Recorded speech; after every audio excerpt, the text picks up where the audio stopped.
श्री गणेशाय नमः। सकट चौथ का व्रत माघ मास की कृष्ण पक्ष की चौथ को किया जाता है।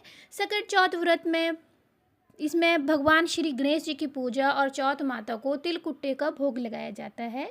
इसे तिल चौथ या माही चौथ के नाम से भी जाना जाता है। इस दिन संकट हरण गणेश जी की तथा चंद्रमा जी का पूजन किया जाता है और कथा सुनने के बाद चंद्रमा को अर्घ देकर व्रत खोला जाता है। तो आइए अब हम सुनते हैं सकट चौथ व्रत की कथा। किसी शहर में एक सेठ सेठानी रहते थे। उनकी कोई संतान नहीं थी। इससे वे दोनों बहुत ही दुखी रहते थे। एक बार सेठानी ने पड़ोस की स्त्रियों को तिल चौथ का व्रत करते हुए देखा तो पूछा कि आप ये किसका व्रत कर रही हैं, वो इस व्रत को करने से क्या फल मिलता है। तब उन्होंने बताया कि सकट चौथ व्रत को करने से धन वैभव पुत्र और सुहाग अमर रहता है, घर में सुख शांति का वास होता है। तब सेठानी बोली, यदि मेरे पुत्र हो जावे तो मैं चौथ माता को 1.25 किलो तिल कुट्टा चढ़ाऊंगी। चौथ माता की कृपा वह गर्भवती हो गई। 9 महीने के बाद उसने एक सुंदर पुत्र को जन्म दिया, पर वह चौथ माता को तिल कुट्टा चढ़ाना भूल गई। लड़का बड़ा हो गया और अब सेठानी को उसके विवाह की चिंता हुई तो उसने चौथ माता को 5.25 किलो का तिल कुट्टा चढ़ाने के लिए बोल दिया। चौथ माता की कृपा से लड़के की सगाई हुई और अच्छे कुल की कन्या से हुई और उसके लगन मंडप में फेरे होने लगे। लेकिन सेठानी फिर भी तिल कुट्टे का भोग लगाना चौथ माता को भूल गई और इससे चौथ माता और गणेश भगवान जी कुपित हो गए। अभी 3 ही फेरे हुए थे कि चौथ माता को क्रोध आया और उन्होंने लड़के को ले जाकर गांव के बाहर पीपल के पेड़ पर छिपा दिया। सब लोग अचंभे में रह गए कि एकाएक दूल्हा कहाँ चला गया। कुछ दिन बाद वह लड़की गणगौर पूजन जाते हुए उस पेड़ के पास से निकली तो पेड़ की कोटर में बैठा दूल्हा बोला, आओ आओ मेरी अर्ध ब्याही नार, आओ।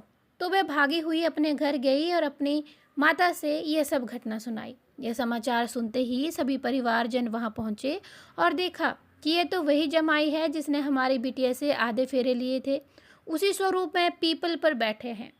तो सभी ने पूछा कि आप इतने दिनों से यहाँ क्यों बैठे हैं और इसका क्या कारण है।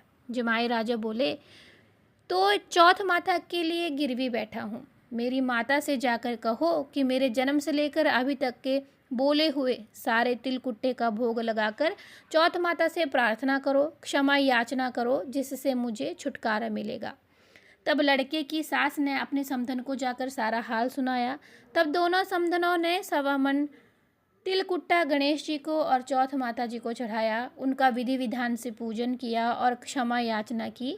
तो चौथ माता ने प्रसन्न होकर दूल्हे को वहां से लाकर लगन मंडप में बिठा दिया। वहां वर वधू के 7 फेरे पूरे हुए और वर वधू सकुशल अपने घर के लिए विदा हुए। चौथ माता की कृपा से दोनों परिवारों में खुशहाली हो गई। हे चौथ माता, जैसा उस लड़के के साथ हुआ वैसा किसी के साथ ना हो। किसी को भगवान को बोला हुआ प्रसाद चढ़ाना नहीं भूलना चाहिए। तो ये थी चौथ माता की कहानी। चौथ माता आपके बच्चों की, आपके परिवार की खुशियाँ बनाए रखे और बच्चों की उम्र लंबी करे। अगर आपको हमारे चैनल में दी गई जानकारी अच्छी लगे तो हमारे चैनल को ज़रूर सब्सक्राइब और शेयर कीजिएगा और कमेंट सेक्शन में श्री गणेशाय नमः लिख के आशीर्वाद ज़रूर प्राप्त करिएगा।